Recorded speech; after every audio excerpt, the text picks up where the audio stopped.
Book 101 review. Book 101 is all about the books that I read for the last 40 years. And today I have my special guest. He is the author of the book God and Gigs, no other than Mr. Alan C. Paul. Welcome to Book 101, Mr. Allen, and can you please introduce more about yourself? Well, Daniel, thank you so much for having me. It's a pleasure to be on the program. I always try to tell people the simplest things because most people don't remember all the bio. So I tell people I'm a husband, I'm a father, I'm creative, and I'm forgiven. Basically, explains kind of my family focus as a husband and a father, my creative side, which is as a musician and a podcaster and an author. And then forgiven has to do with my focus on the faith and how I work with creatives who have a faith focus to succeed in all areas of their life without sacrificing their faith. So that goes to all components of my life, my family, my work as a creative, and my faith. And that kind of puts me, again, in a nutshell so people can kind of understand what I'm all about. Mr. Alan C. Paul, thank you so much for sharing your knowledge to the world. What inspired you to write God and Gigs? Well, I always tell the people who ask me about this the story from the end of the story, and then I kind of go backwards. So you have to imagine for a second me standing in a place where most people don't work in a church, but just imagine standing in front of your boss and handing your boss a resignation letter from, to quit your job right when your boss is trying to give you a promotion letter at the same time. And Oh instead of my taking the God. promotion letter, you give them the 2 weeks notice. I'm quitting. And that's what I did, Daniel. And the reason why I did that was because before this scene, I was a full time musician and a full time minister in a church. And so I was Okay. working, thinking I was fulfilled, that I was doing what God wanted me to do. And yet I was kind of unfulfilled. And there was a push to do something different. So I came to this kind of realization. Well, maybe I should try something different. So I did that great exchange. After that moment, I had to go into the world of gigging. Gigging for musicians means playing for people, weddings, for funerals, for restaurants, lobbies, all these different things where you see live musicians. Except I had not done that for years. And so I didn't know how to even navigate a music career, much less be able to make a living doing it. So I'm playing for some blues club for $50 and some fish dip and realizing I'm in trouble here. I need to get some help. So I interviewed some friends of mine, ended up finding out that many of them had the same kind of background as I did, performing in both religious and secular events and in situations. And I asked them, how do you do it? And from that came my book. From that came my podcast. From that came this membership. All of these things just helping people like me to succeed as musicians, artists, creators without sacrificing our faith. So that's where it came from. My own personal struggle, my own personal kind of, you know, crazy moment where I didn't know what to do and talking to other people. So I got to interview them, put them in the book, and they became really the major part of the story is telling how they do what they do, performing all over the world and yet never sacrificing who they are. So, Mr. Allen, how do you define success for a musician who wants to honor both their craft and their faith? This is a great question. I think one of the first things that people forget when it comes to anything, I like to always make sure I'm not just talking about musicians. I am a musician, I'm a pianist, been playing since the age of 4. So that's my, profession. But this could be anything you do where you feel there's tension between the way you do it and the way other people do it, right? So it could be Yes. anything where you are in an environment where you're working and you're like, well, I want to stick with these values and these principles of this character. And then everybody else in your office or everybody else around you doesn't see it that way. So that's kind of like the first thing. So I broke it down in the book to these 7 principles to kind of help people to navigate when you're feeling this tension between what you do and the way other people do things. And so the first one is stay connected. It spells out service if you spell out all 7 steps, but spells out service. So S stands for stay connected. E stands for establish your priority. R stands for respect the business. V stands for visualize your goals. I stands for invest in your craft. C stands for challenge yourself to grow. And then E stands for evangelize through your gift. Now, as you can see, this could work for anyone. Everyone has to stay connected to what is important to them, your family, your faith, your spouse, right? Everybody has to establish their principles and their priorities. Everybody has to respect the business. You have to know what you're about. So if you do these seven principles, I believe it helps you get back to who you are. And in the musical world, this involves making sure that you never get kind of this famous, you know how people get into the American Idol or TikTok famous and they want to be all these, then they get all excited about being like viral. And then you realize that really doesn't help you like be a good person. It doesn't. So my goal is always to help people go back to what makes you a good person? What makes you feel good inside? What makes you connect with people at a higher level and a deeper level than just going to be, the person that everybody clicks on or being famous in some kind of big TikTok or YouTube atmosphere. And that part, I think, all comes back to those seven principles that I just stated. Mr. Allen, what are some of the biggest challenges faith-driven musicians face in today's music industry? This is really good, Daniel. I think one of the biggest challenges is the whole, like I just described, the industry, the Spotify, the should I go viral? How do I make a living? Well, people even pay for music anymore. We see on Spotify, I pick on them because that's one of the biggest obvious ones where people get millions and millions and millions of streams and get paid 0.0000 pennies, right? So the struggle has been for many of us in any shape or form, whether it be faith focused musicians or any kind of musicians, is how do I make a living? Will people still pay me for my gift or my craft? We're in the age of AI where I can push a button and it writes a song, right? And so this is the big struggle right now where musicians and creatives are worried that our human ability is no longer respected, nor is it financially feasible.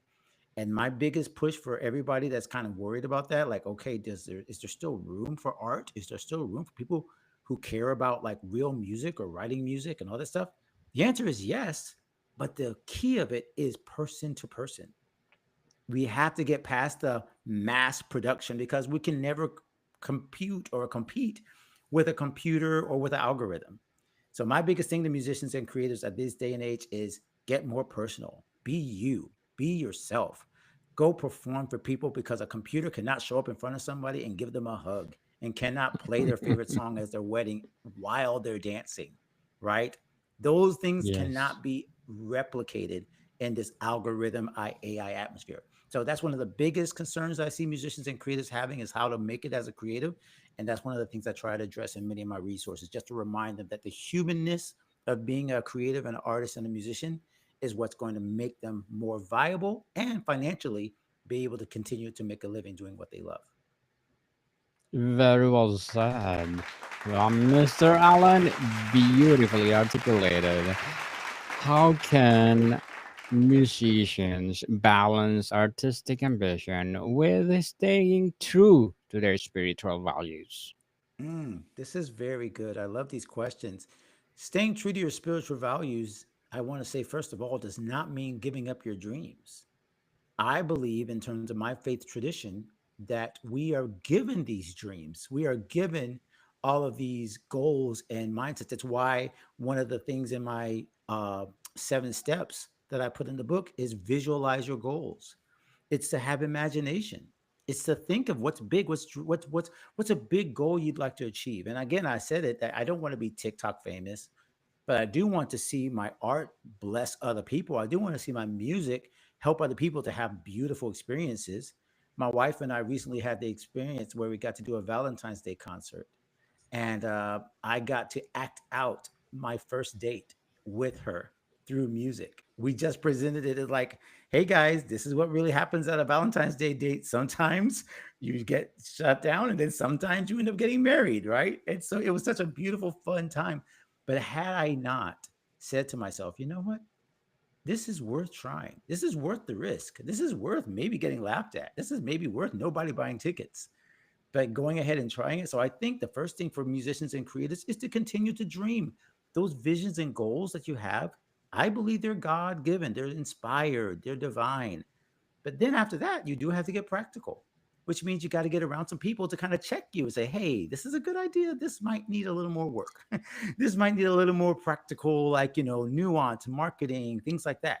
So you do need to get around professionals and help and a community that can help you see your dreams in the right frame and have the right perspective to actually be able to achieve them. But the first thing I would say to your question is if you balance your dreams and goals with what you have around you, the people that want to see you succeed, you'll never shoot too high. You'll never get too big in your ego. You'll be doing it for the right reasons if you have community around you and the right perspective. So I believe that they should pursue their dreams, pursue their goals. Just do it with the right mentality and the right motivation. Dream big, people. You will not pay for it. Was there a specific moment in your own career that motivate you to connect faith and music more internationally or I love the intentionally? Sorry. Yeah, it's okay, but still, I love international and intentional. But I think honestly, part of this is the way I was raised.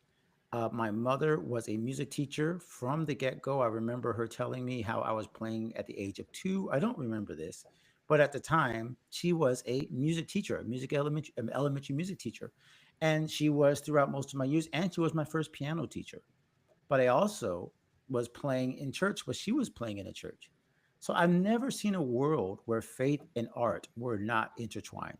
I've never seen a world where the way people express themselves is not connected to a deeper meaning, a deeper purpose, right? And so I just really always had this internal knowledge of it. And I would say the external knowledge came from that moment that I just talked about, where I realized, wait, not everybody plays or performs inside a religious sanctuary. There's many very, I'll even go so far to say holy moments that happen outside of a religious ceremony, right? And so playing for the first dance of a wedding or playing whenever that person is, reaching over to hold their date's hand for the first time and their song comes on, like that is also a very precious moment where faith and music combine, and it doesn't always happen in a religious context. So I've seen it happen over and over again where the most, really touching moments that I could say was a God moment was outside of a church. So I've always seen that connection, both in my upbringing and in my profession, where you don't have to be inside of a ceremony to see how the divine connects with the artist. And so I would say it really just weaves through so many experiences in my life where I can see the connection. And I think many other creatives instantly recognize that there's just a something that comes outside of themselves. We serve a greater purpose when we create because it's just a bigger thing than any one person can hold. So that's where the connection really comes for me. What advice do you give musicians who feel pressured to compromise their belief to advance professionally? This one is the hardest one, Daniel. This is where the book kind of took shape, right? Because I tell people a lot, I've done interviews before where I've had to be honest. Some of this pressure of feeling like, oh, there's this divide where people will judge me and think that I'm a horrible person if I play music that is very sexually suggestive, or maybe it has some bad words in it, or maybe it's with the artist who said this and said that, and I supported that artist because I performed on it. Am I condoning their behavior? Right. And we could take this all the way through film, art, anything where there are people working on a movie or working on a certain thing, and they're like, wait a minute, do you believe what they said? Are you okay with what they said? And the biggest thing I always remind people, that first thing is we are not responsible for what other people do. We're responsible for our own actions and how we carry ourselves. Many of us work in professions and work for jobs and work for businesses where we do not support everything that the boss supports. But we carry ourselves as best as we can inside that profession to help influence the profession. So I tell musicians and creators all the time, first of all, do not beat yourself up. Now, there are times when your conscience and your character remind you, hey, that's probably not a good idea to do this or do that. But most of the time, I feel like those of us who have a very character driven conscience beat ourselves up too much. So don't throw yourself out of every situation where there might be some fear of compromise. Judge it wisely. Say, does this really fit with who I am? Am I being influenced or am I influencing? That's the key. If you are influencing, you can be a light in a dark place. But if you are being influenced, you are becoming more dark than light. So the key is to look at yourself, be very, very sensitive to your faith tradition, to your prayer life, whatever it is, and ask the right questions about yourself, right? But then never be scared to show up in places where you really need to show up. Because if all the people that have character disappear from all these elements and these places and these studios, the music's just going to get worse. The areas are just going to get worse. We need people who have these kind of like faith backgrounds to be in the room. So I really, really hope that this resonates with people and musicians where they don't feel like they always have to be so scared and of compromising. They just need to be aware of it. Thank you for your advice, Mr. Allen. So, what will be your short term and long term goals as a musician, as well as a podcaster, as an author? Oh wow, this is great. I have to tell you, like it's very interesting that I've had to reform my goals. It used to be I wanted to be just a musician that made a living and was able to play on gigs and make enough money to, pay my bills. Now, music is all about for me creating more connections for my art, for my podcasting. And really the podcasting has become a big part. I'm now a producer of more shows, not just my podcast, the God and Gigs show. So this is all about building relationships. I want to build a greater network for musicians, artists, and creatives so that all of us have a place, a space, and a voice to pursue those God-given dreams, to become thriving artists, to never become starving artists again, right? So that's become my Yes. big goal. My big goal is to see hundreds and hundreds of chapters of God and Gigs, or maybe little clubs, if you will, where people can always find the support that they need, the community that they need. I'm doing this virtually right now in our membership, but I'm really hoping it grows. So that's my big, hairy, audacious goal. The minor one is just I would love to release more music myself. I need to follow my own advice, Daniel. I need to go out and put out a I need to put out a record. I've been writing songs for years and I get stuck in the same scary thing. I need to release more books. I've just released as a recording a new devotional on the YouVersion app, which is the Bible.com, which is the biggest Bible reading app in the world. Over 4 billion chapters have been read on the Bible app. And I'm writing on that app. And I just have to be more consistent. So short term, just be more consistent, be more creative, continue working. Long term, I would love to build out this platform to be more helpful to hundreds of thousands of creatives. Good luck to your goals, Mr. Allen, and looking forward for more and more and more success in everything you do. So, how can musicians stay motivated when success seems low or when facing discouragement? This is a hard one because it happens to all of us. I just mentioned how you can go online and just see everybody's doing this and doing that, and you're not getting success. You're not seeing likes on your YouTube videos. No one's buying, well, no one buys music anymore, unfortunately, Yes, but no true. one's streaming your music, and you feel like it's not going anywhere. Well, the first thing I would remind people is, especially musicians and creatives, is to remind you that this is a marathon. This is not about being a flash in a pan, that the bamboo tree, I don't know if you've ever heard of this analogy of the bamboo tree that grows down into the roots, but there's no visible thing above the roots for 5 years. And then it shoots up within 6 months, like 80 feet. And so much of the musical lifestyle feels like that. You're spending a lot of Yes. time. I did this a lot of time. I just mentioned the $50 and some fish dip in a blues club. I didn't know I was building roots. I didn't know I was creating a musical template in my brain that would help me play in some of the greatest performers of all time just because I had done a lot of homework playing when it wasn't fun. So the first part I have to tell you is it sounds very, cliche, but yes, you have to pay your dues. You have to stick with it. You have to have to have perseverance. But then the second part is see it as an opportunity. Your small goals or your small gigs are your chance to try stuff because no one's paying attention. You can try stuff. You can be more inventive. Don't go to being formulaic. Be yourself. Create new things. Try things out because it's the smallest you'll ever be. and you have the most opportunity to try things when there's the least risk involved of losing an audience. So be inventive at this stage where you're not feeling like you're getting a lot of traction, because you can try things and you never know which thing you try, the song you write, the new style you create might be the next big one. But be inventive, take risks, don't be weary as you're trying this, because if you're a true artist, people will find true art. It always is the fact that Michelangelo, Leonardo da Vinci, Van Gogh, Miles Davis, Bach, you can name them. 9 times out of 10, they were not as famous when they were creating. It's later Yes. that their names become iconic. So Yes. don't Yes. look for the big names and the big success, realizing you might be building a legacy for a long time just in small increments. Definitely, totally agree with you, Mr. Allen, and beautifully articulated. What is the biggest piece of advice would you give to a young musician just starting out? I love this question. We actually got this on the podcast. We had a saxophonist we have on our podcast, a little thing where people can text. They can tap the button and they can send in a text to ask a question. And he asked us this exact question. He said, I'm a young musician, saxophonist. I'm just now getting out of high school. I have a little YouTube channel. What do I do?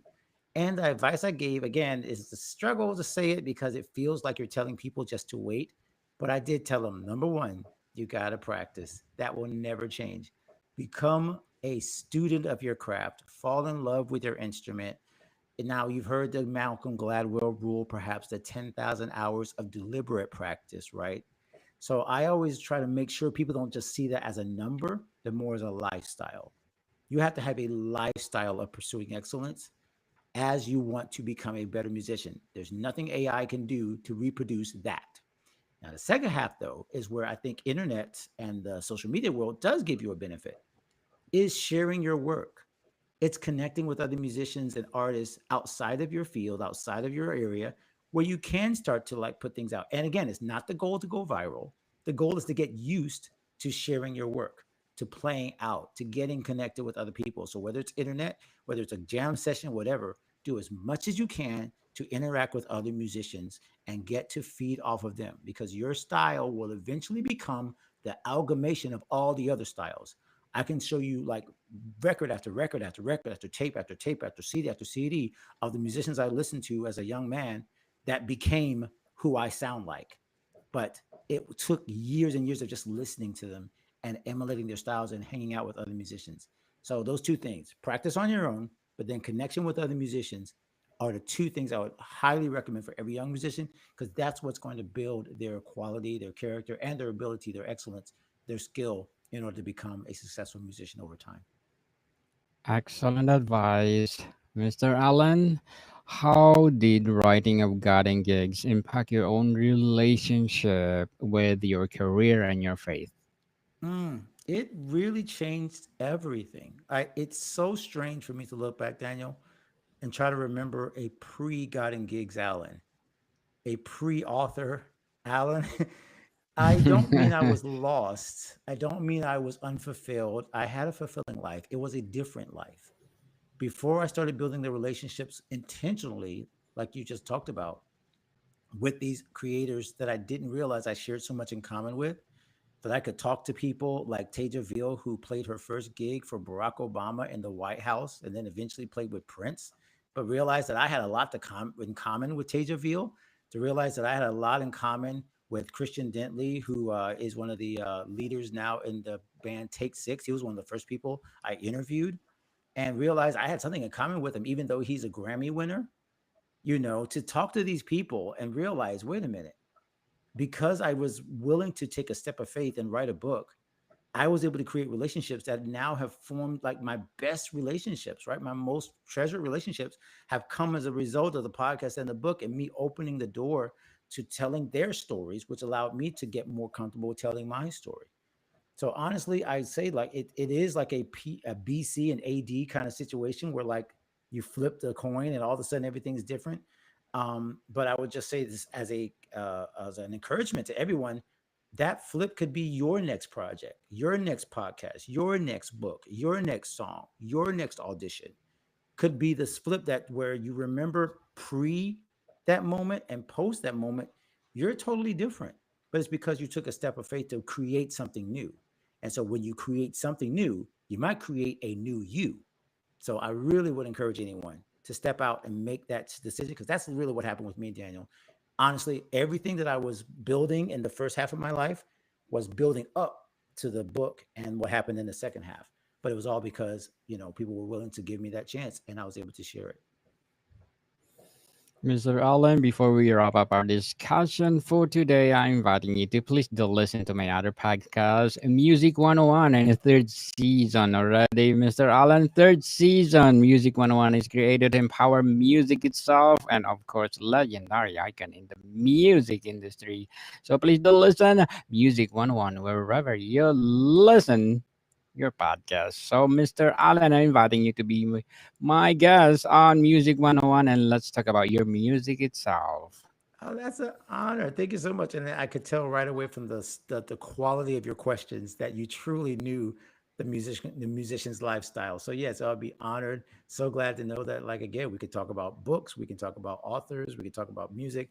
All of this has to do again with the creative lifestyle, which is what I call it now. It's not just being one of those things.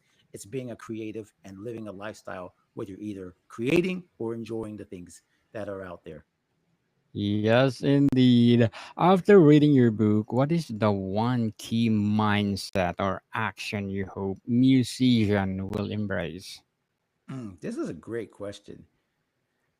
The one takeaway I would say is to embrace the uniqueness and value of the creative calling that you have as a musician and artist that is divinely inspired and I believe divinely encouraged and supported.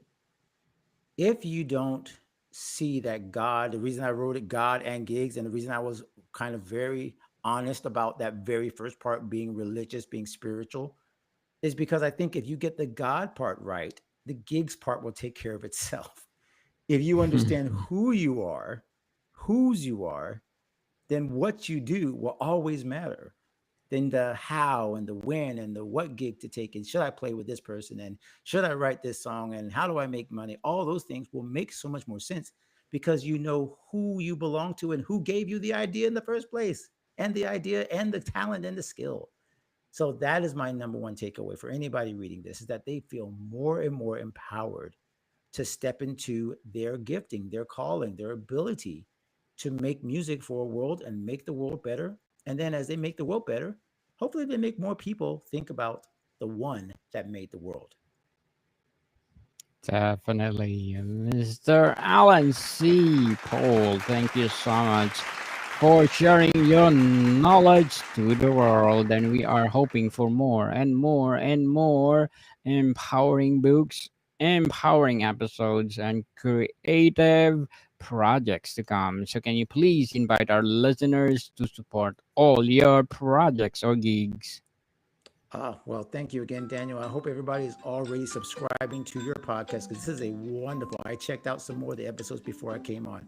So, first of all, I hope that you'll support Book 101. Secondly, if you want to support God and Gigs, you can right now on the app that you're using, look up God, God, and Gigs. And then you'll find us on YouTube. You'll find us on Facebook. You'll find us on Amazon. Any of those places, you will find either our books, our resources, or our social media posts. And of course, if you'd like to follow me specifically, you can look up allencpaul.com, ALLENCpaul.com, and then you can find out about my music and some of the other projects that we're doing, our podcast, and so on. But everything that God and Gigs is simply that, the username, and you can use the app that you're using right now to do a search.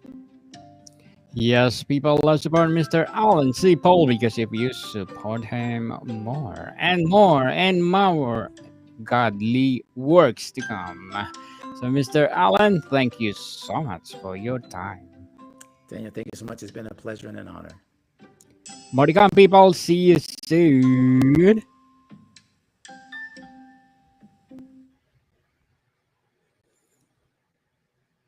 So, Mr. Allen, if you are interested to be my guest on Music 101, please do